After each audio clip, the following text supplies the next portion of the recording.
السلام عليكم. أنا عارف إن الفيديو ده ممكن يعمل لي مشكلة، بس إحنا بنعمل اللي علينا وبنأدي واجبنا تجاه جمهورنا ووطننا.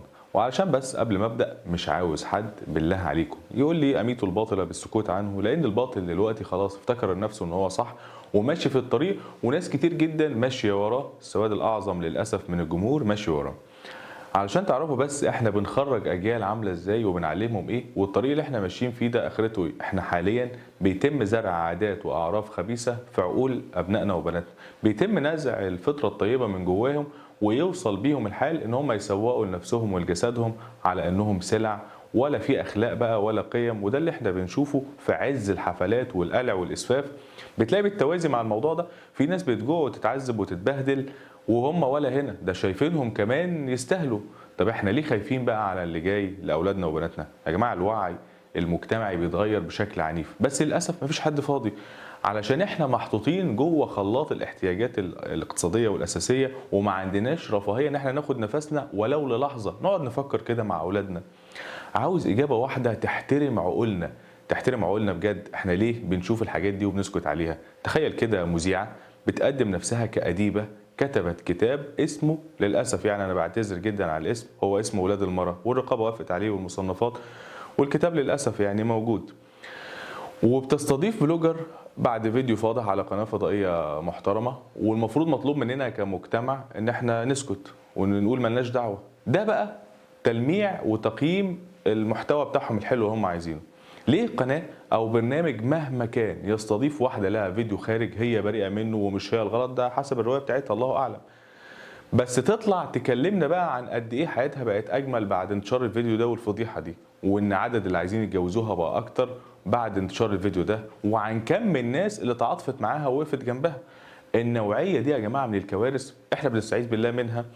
بنيجي بعد كده نستغفر ربنا ونتوب له ونقف وقفه مع نفسنا، نراجع نفسنا في اللي حصل، مش نبجح ونبقى وقاحين وقلات ادب مع الدنيا كلها. واحده تانية تطلع تشتم الناس باقذر الالفاظ وتقول لهم ماله فلان قمر وجميل ورجع يشتغل تاني وانا نفسي اشتغل معاه. اللي بيتعمل ده من ورا الفضيحه ده من تحقيق مشاهدات وارباح ونشر الفجور، ده محتاج وقفه بجد.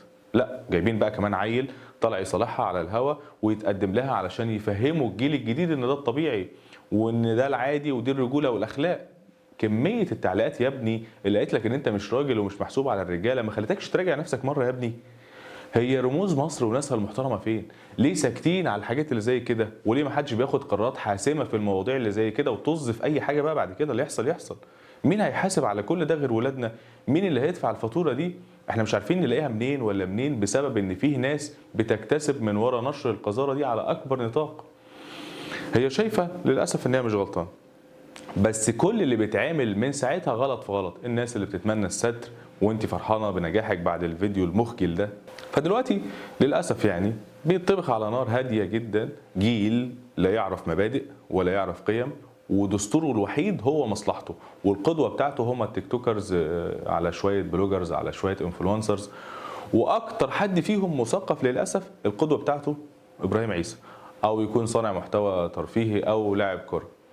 تلاقيهم بيسخروا من ادبيات التعامل والاخلاق والدين والذوق البشري، وبيتنمر كل واحد فيهم على الموروثات الثقافيه علشان يبني هو شخصيته الحره المنحطه اللي هو بيحلم بيها في الثراء بقى السريع، ويكره اي مثابره او اي اجتهاد. يعيب على ابوه، يعيب على اخواته، يعيب على اي حد شغال وظيفه عاديه روتينيه، او اي حد بيشتغل شغلانه ستراه مقضيه حياته، وشايف ان الاكتساب من الوظائف العاديه دي ضرب من ضروب الفشل، لانه بيسمع وبيشوف كل يوم في برامج البودكاست والتلفزيون ان التسويق الشخصي فقط بيجيب قصص اسطوريه بتخرج كده وتصور باتقان لنجاحات وهميه للاسف، بتطلب منه ان هو يبني شخصيته ويتعلم ويجتهد في بناء نفسه، والحاجات دي بتيجي من خلال التيك توك والفوركس والتداول والتسويق الشبكي ومسابقات المراهنات اللي هي التوقعات دي، وكل الكلام اللي هو بيخليه يبعد عن اي قيمه ويرجع للحاجات اللي هي زي كده. فياريت ننقذ ولادنا من المستقبل شديد السواد ده للاسف يعني.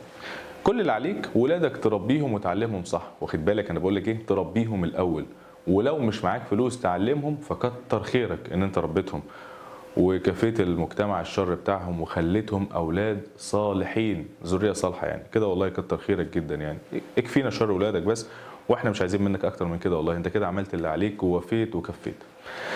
شكرا. السلام عليكم.